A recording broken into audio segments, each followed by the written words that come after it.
Yo, what's up everyone? Welcome back to Breakwell SMB Unity episode 3နဲ့ကြိုဆိုလိုက်ပါတယ်။ကျွန်တော်ဘာကိစ္စနဲ့ဂျာအင်းနဲ့ပြသွားလဲဆိုတော့ဒီ match line session နဲ့ဖြစ်ခဲ့တဲ့ငလင်နဲ့မှာကျွန်တော်ဘယ်လဲနည်းနည်းအခြေအနေဆိုတော့ကျွန်တော်လည်းရွှေ့ပြောင်းတာနဲ့နည်းနည်းကြာသွားပေါ့။ Okay ခုတော့ကျွန်တော်ပြန်ပြီးတော့ video နဲ့ပြန်လာပါပြီ။ Yeah ကျွန်တော် video ကြားမှာဘာတွေလုပ်ထားလဲဆိုတော့ကျွန်တော်ဒီနာကနေရာကို terraforming အပြည့်လုပ်လိုက်တယ်။စမ်းဒီနာရေကန်ကြီးလေကျွန်တော်မှ terraforming လုပ်လိုက်တယ်။ terraforming ဘာလို့လုပ်လဲဆိုတော့ကျွန်တော်ဒီနာမှာ bee farm လုပ်လို့ရှိတယ်။ bee farm ကိုကျွန်တော်ဒီခု episode မှာကျွန်တော်ဒီရပိုင်းမှာကျွန်တော်တခြားသူများရဲ့ building တွေကိုကျွန်တော်ကြည့်ရတယ်ဗျ။အဲ့တော့ကျွန်တော်သူများ building တွေကိုကျွန်တော်လိုက်ပဲကြည့်မှာပေါ့။ Yeah ခုကျွန်တော်ကြည့်မဲ့လူပထမတော့ Crane မြန်မာဖြစ်ပဲ။သူဘာမှတော်တော်လေးတော့စောက်ထားတာကျွန်တော်သိတယ်။သူရွာတွေပါရဲ့အကျယ်မိုက်ဆိုးတော့မဆိုးပါဘူးမိုက်တွေသူကလည်းသူတော့အဲ့လေကျွန်တော်ခုကျွန်တော်တွားကြည့်မှာပေါ့ yeah yo Hello what's up Crema yeah ကျွန်တော်အခုစီ plan ကျွန်တော်2 video လုပ်နေပါအခုလောဆိုတော့ brother စီရောက်နေ brother ပါရီဆောက်တယ်ကျွန်တော်တစ်ချက်ပြပါခုပြောရတော့ဒီ portal ကြီးပြန်ပြန်ရပါတော့အဲ့ portal ကြီးကအစပုံမှန်ထားမလို့ဒါပေမဲ့အမိုက်ဘူးနော်အောက်ပြန်ချအောင်လို့အဲ့ဒါပြန်ပြန်portal ကဘာအစဘာလုပ်ဘူးအစဘယ်လိုပြပါဟို magic စာခဲ့ဝင်တယ်မျိုးအဝိုင်းဝင်တယ်မျိုးကြီးအဲ့လိုလုံးလေပေါ်မြောက်နေဝင်တယ်okay နောက်ပိုင်းကျအဲ့ဒီတူလေပေါ်မြောက်နေမလားမှာဆိုလို့အောက်ပြန်ချမယ်ပေါ့ဒီနားမှာကြောင်နေနေအောက်တိုင်းဝင်တယ်မျိုးလေးအဲ့လိုမျိုးလိုက်လို့yeah ကောင်းတယ်ကျွန်တော်နောက်ကြတော့ဒီမှာဒီ pillar ပေါ့နော်အဲ့ဒီ pillar ကလောက်လာပြီးတော့ပြီးဒါပေမဲ့ဘီနာတွေ terraforming နေရကြံသေးတယ်နောက်ပိုင်း extending လုပ်ဖို့ရှိလားပို့ချက်yeah နောက်ပြီးတော့စဉ်းစားနေရတယ်ဒီ pillar ကကြောင်ကျွန်တော်စိတ်တိုင်းမကြောက်ဘူးပေါ့အဲ့တော့တစ်ခုနဲ့ပြောမစလောင်ငါးသားပုံစံမျိုးပေါ့အဲ့ဒါမျိုးနဲ့ပြန် trade လိုက်ရင်ကောင်းလားတစ်ခုလုံး so okay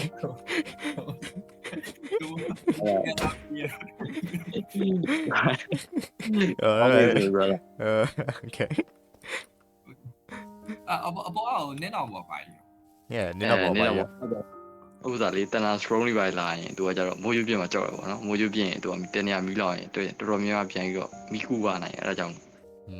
lighting road ပါထားတာဘာတော့မဟုတ်ဘူး lighting road ထားတာနေရokay ဒီဘက်ကတော့ရွာပဲရှိမှာနော်ဟိုဘက်ချောင်းဒီနားပါလေအော်ဟိုဘက်မှာတော့ဘက်ကတော့ fan နားရရgreen house လောက်နေဒီမှာကြောက်ဟုတ်တယ် green house waka kase တော့ဘာ plan ရှိအောင်လို့ဆိုစောင်းတယ်လောဆယ်စောင်းနေဒီ border ပေါ့နော်ဒီ border ဝင်ပြန်စောင်းတာဟုတ်ပါborder ပြီးသွားရင်ဒီရွာ trade မယ်ပေါ့နော်နောက်ကြရင်ဘေးလေးပိုင်းအစပြန်စနောက်တင်ရမှာနောက်တရထပ်နောက်တရဆိုကိုယ်ပဲလာခဲ့လိုက်လေစီအောင်အခုကကြာဘယ်လိုဖြစ်လဲဆိုတော့ဒီကစောက်တာနည်းနည်းရှုပ်ရည်ခက်တယ်ဒီလေးအရင်များနောက်ပြီးတော့ terraforming နေရတယ်နည်းရှိရတိုင်းပဲပေါ့အဲ့ဒါကြီးဖြစ်နေတော့ professional မဆန်ဘူးအဲ့လိုဖြစ်နေသိစိတ်လည်းမကြတော့yeah အဲ့ဒါတော့တင်မလားကိုယ့်ဘာကို train ရအောင်တင်မလားနည်းနည်းရွယ်ကျင့်ပေါ့Yo, what's up, Mas? Yo. Okay. Okay. Chọn nhận. Okay. Alright,ကျွန်တော်ခုလုပ်ချင်တာကျွန်တော်ကစောင်းမှာရှိတဲ့လူတွေအကုန်လုံး2 hour လုံးနေပါ ကို brother တို့နေအပါစောက်ထားလဲဘာလုံနေလဲဆိုကျွန်တော်တစ်ချက်ပြပေါ့ ကျော်နေရကိုကိတ်တယ်မှာတယ်မလားတော့ဘေးနေအများဆုံးနေရ yeah brother နေငါတို့ကျွန်တော်တို့နေရအများဆုံးပဲငယ်ပြောရင် yeah big cream မှာပဲ နေရဒါနေထားတဲ့နေရ လေဆောက်ဖို့ရှိတယ် ဒါကျော်ဟာပါ nice အထဲက interview ရတော့ကျွန်တော်မပြီးသေးဘူးတော့စေတာတော့ yes okay ဒါဒီရင်လည်းကျွန်တော်ပဲဆောက်တာ oh like master improve ဖြစ်လာရင် that's nice so ဒီ different ဆိုကျွန်တော်ဗာလေ BTS သူရှိရနေပြီး inspire တာ depende နဲ့လေ improve ရမယ်လေ mas ဒီနာကိုနည်းနည်းပင်စီနဲ့ကြီးပေါ့ သိမ try တော့ okay ဟုတ် ဒါ host တွေပဲ ဒီမှာ host ကျွန်တော်ညင်းနေပါရှိတယ်ဒီဘက်မှာဆို donkey တို့ပါအဲ့တော့ donkey တို့ပါရှိ မြင်လိုက်လားဒီကောင် nice ဒီကောင်လည်းမြင်တာပဲ mask ကောင်မြင်တယ်ဒေါက်တာပပကောင်နေဟိုက် okay ဒီဘက်ကနေကျွန်တော်တခုပြအောင်လာ ဟာလေ ဒါနောက်ဖေး cycling yeah ကြောင်မှုပင် ရဘူးပဲ တည်ရတော့ငါတော့ပြောမှုပင်လေငါတို့ဘက်မှာတော့လုံးရင်ကောင်းမစင်းစားနေမသေးကြသေးဘူးလုပ်ဖို့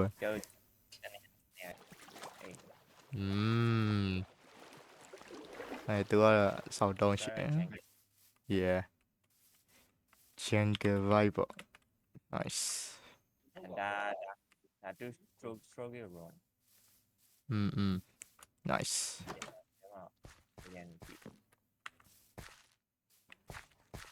nice organize ထားတယ် story share nice cozy ဒီဘက်အိမ်ကသူအစ်စ်ဆောက် yeah modern လို့ပါလို့ပုံစံတော့စောင်းပါ နောက်တစ်ခု okay တော်ရဲကနေပဲချက် တော်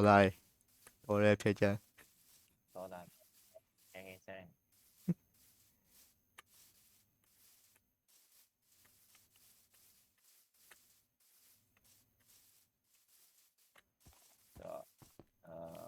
ဒီဘက်ကနေစပြီးတော့ဟိုထင်မယ်ဆိုတော့ဒါDRD ပပရဲ့သူရဲ့ဗီဒီယိုတွေပေါ့ မိုက်တယ်ဗျသူစောက်တဲ့ဟာလေ so ဒီမှာဆိုရင်ဟိုရှိတယ်ဒါdefense ဒီမှာ refund share အားလုံး refund လုပ်နေအခု ဒီဘက်ရင်သွားလိုက် okay yeah မိုက်တယ် ဗီဒီယိုဒါနိုင်တယ် yo မိုက်ပပနည်းနည်းဟိုကလှုပ်လို့ရသေးတယ်နာယူစင်ဆိုရင်ဟိုအခုခစ်ထားနေလဲ animate ဟာညလှုပ်ချင် တွေ့ရအဲ့ဒီခုတွေ့ yeah မိုက်လောက်မှာဆိုရင်ဒီပုံမှာနည်းနည်းတော့လက်မယ် ဒါပန်းဆိုင်တို့ပါပန်းနေပါအဲ့ရော yeah ကြည့်ရောတစ်ခါလုံးတော့ဒီတော့မှတေးလေးတွေဘာလို့မှလဲ so သူ idea ကိုကြိုက် finish this ဟာစူရှိရော ဒီရော okay train station okay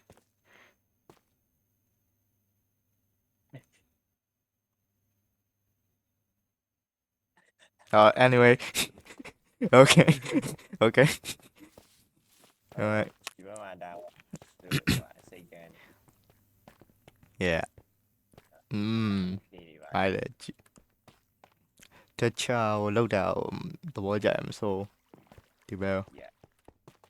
အေး ဒီဘက်မှာဒီအိမ်ကြီးလေးရှိတယ် nice ဒါ so တော့ပါပေါ့ မိုင်းလိုက်လားဒီနားလေးอ่ะဩ ဒါတကယ်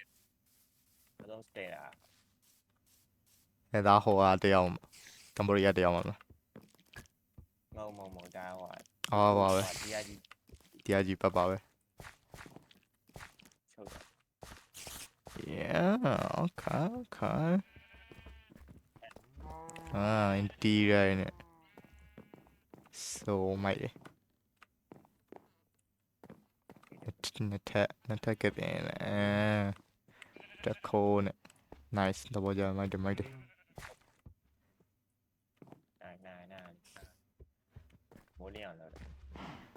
အော်အရာ တော့ဒီကနေတော့မယ်ဆိုရင်ဒါဟိုပါပေါ့အင်ဒိုနီးရှားပဲတယောက်သူ့ရဲ့ base ရောက်ပါ okay အပတ်စောမတွေ့တော့နော်နားစောလား ဘယ်ပဲဆော့တိတ်သူကကျွန်တော်မဆော့လို့သူလည်းတိတ်မဆော့ okay so wow ဒါသူရဲ့ဟိုလေးပေါ့ကားလေး yeah မဆို ဒီတော့တိုင်ရှိတယ်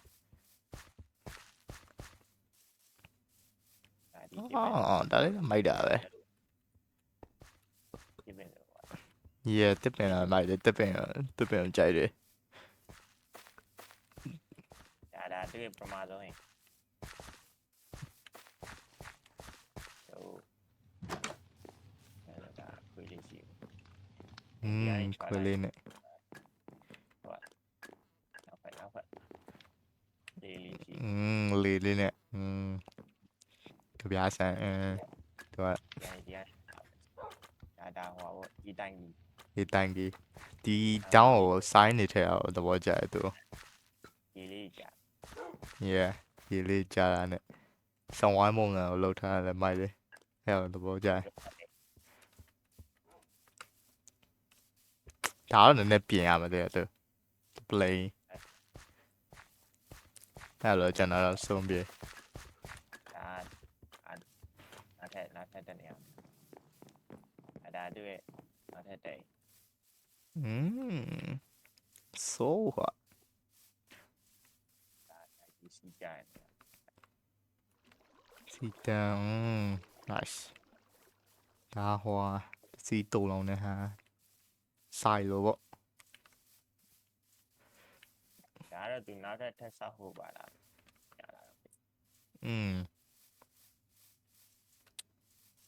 nice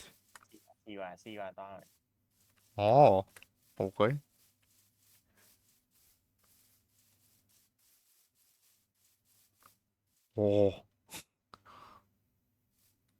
ဒီတော့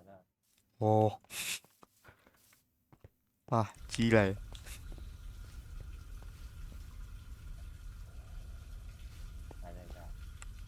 ကျွန်တော်3ယောက်ပေါင်းပြီးလုပ်တာဒီဇိုင်းနေအပေါ်ကြည့်တာပေါ်ဒီဇိုင်း so man ဟုတ်တယ်ဒါမဲ့တိုင်းလင်းနေလားတော့ credit ပေးရင်တော့ main နေရာမလို့လင်းတာ ဟုတ်လားဟုတ်မှာပါထားပါ ဒါဒီဘက်မှာဆိုတော့ဟိုရေစိုးညောင်းနဲ့ကနေရေကျနေဆို yeah ကျွန်တော်လို့ don't go inside ထဲဝင်တယ်ပါပြီလေ ဒီမှာဒီအောင်မှာဆိုတော့ပိုင်လိုင်းနေရှိ don't go inside ထဲဝင်တယ်ပါတော့ဖြစ်မယ်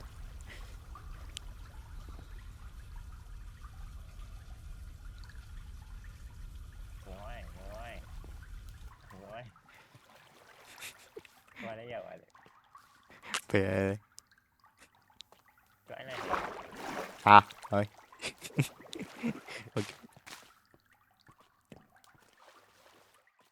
ဒါဟိုမီးရိုင်လေးဟိုလိုလောက်ထားတဲ့တိုင်းလေး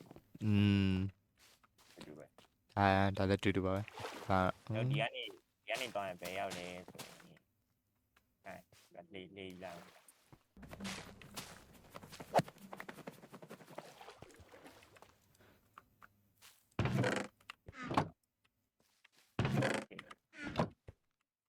ဒါဟွာကြီး ဒါတယောက်ထဲကလေလုံးလို့ဒါရှိ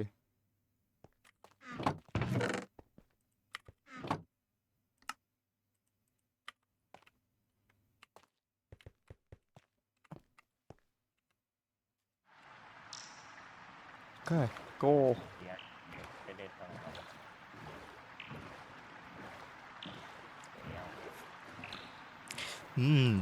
ဆိုအောင်မလို့သူက project ကတော့ကြီးလိုက်了因为还有一时间收的好了冇了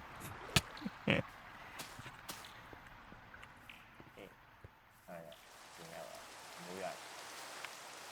ဒါဒီကမိုးရ 啊呀冇太阳 OK ပလိန်ပိုင်အောင်ရောက် 哦 ဒါတော့ဟွာလည်းကိုပါတယ် country side ပုံစံအဲ့ဘက်ခြမ်းမှာလောက်ဖို့ရှိတယ် so တော့စပါနာပိုင်အောင်မှာကြာဟွာတော့ train station ပုံစံမျိုးဟွာကောင်းဟွာ virus ပုံစံမျိုးလုပ်ဖို့ yes nice fine တော့ဒီချမ်းတော့ဟွာကာဆောင်ထီးနေပြီ 你刚才推话不知道我编辑 တင်ကြီးတွေကကျန်ခဲ့ပုံစံမျိုးဟွာကျန်ခဲ့တော့မဟုတ်ဘူးဆိုတော့ကာဆောင်ခေါ်တဲ့ပုံစံကျန်ခဲ့ဟွာ yeah 买的တော့လေဒီလို 咋了什么事啊တော်တော်ကြီးကိုထားတယ်နင်တို့တောက်ပြီးတော့ခါရတော့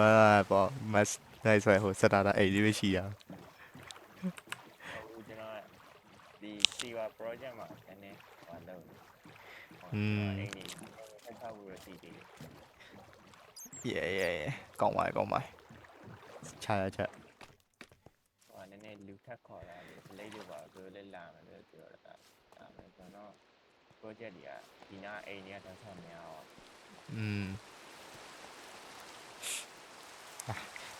နင်တို့တွေတားတွေကုတ်နေတော့ငါတို့လည်းနည်း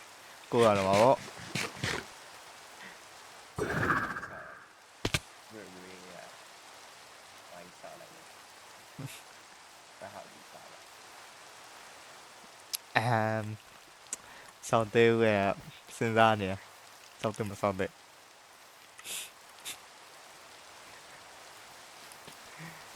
ကဲခုတော့ကျွန်တော်မလုပ်မလဲဆိုတော့ကျွန်တော် building တစ်ခုစောင့်မှာပေါ့ building ကတော့ဘာစောင့်မလဲဆိုတော့ကျွန်တော်ဒီနာအကွက်ကြီးကလွတ်နေဒီအကွက်လွတ်နေနေအောင်ကျွန်တော်တစ်ခုစောင့်ပေါ့ကျွန်တော်အခုတစ်ခုစောင့်မှာဆိုတော့ဘာလို့လဲဆိုတော့grounds လို့ညာပေါ့ဒီနာလေးကို grounds ကိုကျွန်တော်နည်းနည်း city ပုံစံလည်း city type ပုံစံမျိုး building လေးတစ်ချက်စောင့်မှာပေါ့yeah greenhouse ကိုအဲ့ဒါလေးကို brother တို့တစ်ချက်လောက်ကြည့်ရင်အဲ့ဒါပြီးရင်ကျွန်တော်ဒီတောင်ကိုဖြိုးဝင်လဲဖြိုးမယ်ကျွန်တော်မသေးကြသေးဘူးကျွန်တော်ဒီနောက်ကတောင်ပါဆက်လို့ကောင်း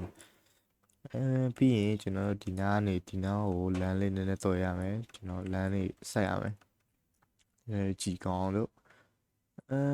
ပြီး yeah ပြီးအဲ့ဒါလောက်မယ်ကျွန်တော်တို့ပြီးရင်ဒီနားကို telephone ကျွန်တော်ဒီကြောင်ကားအောက်ကဟော telephone လောက်မယ်နည်းနည်း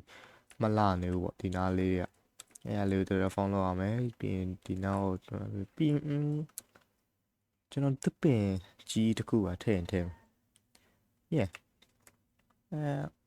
ကဲပြောနေကြအားလုံးတိုင်းလိုက်လေးကြည့်လိုက်ကြအောင်တော့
greenhouse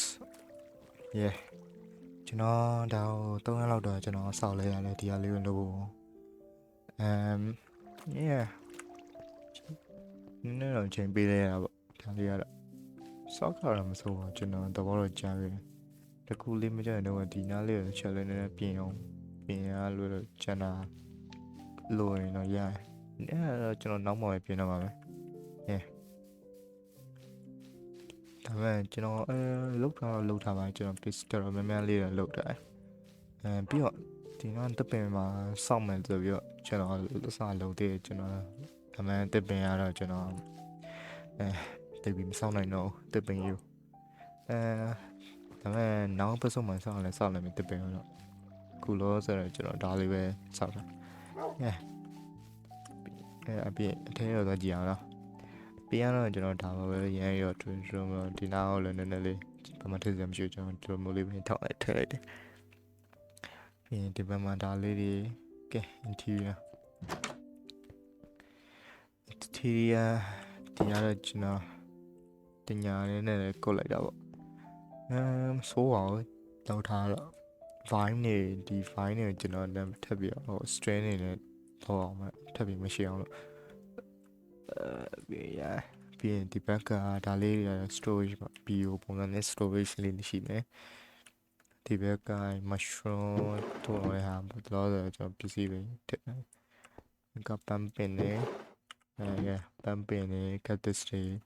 ဘာညာတွေကိုကျွန်တော်ဒီမှာထားဖို့အဓိကဒီက main နေ greenhouse ကကျွန်တော်လုပ်တဲ့ plan တော့ရှိသမျှတည့်ရတယ်ကိုကျွန်တော်လုပ်ထားတော့ဒီမှာ azalea ရှိမယ်mangrove တွေရှိမယ် pear ရှိမယ် oak ရှိမယ် jungle ရှိမယ် cherry ရှိမယ်ဓာတ်အောက်ရှိမယ် brush ရှိမယ် spruce ရှိမယ်ဒါရတော့အကုန်လုံးနေပါလားကျွန်တော်ဒီပန်းပင်နေလဲကျွန်တော်ထည့်ထားနှစ်ပင်3ပင်လောက်ထည့်ထားဒီပါဟိုပါများကျွန်တော် particle တွေ off particle တော့ off ထားလို့အဲပလာတော့မမြင်အောင်လို့ဆိုတော့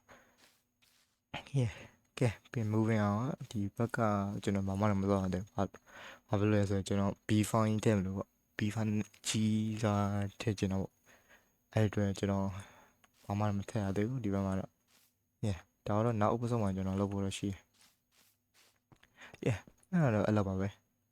ကျွန်တော်နည်းနည်းထူတော့မထည့်တော့ဘူးနည်းနည်း unique ဒါပေမဲ့တနေ့တည်းမှာကျွန်တော်ကုတ်ထားပေါ့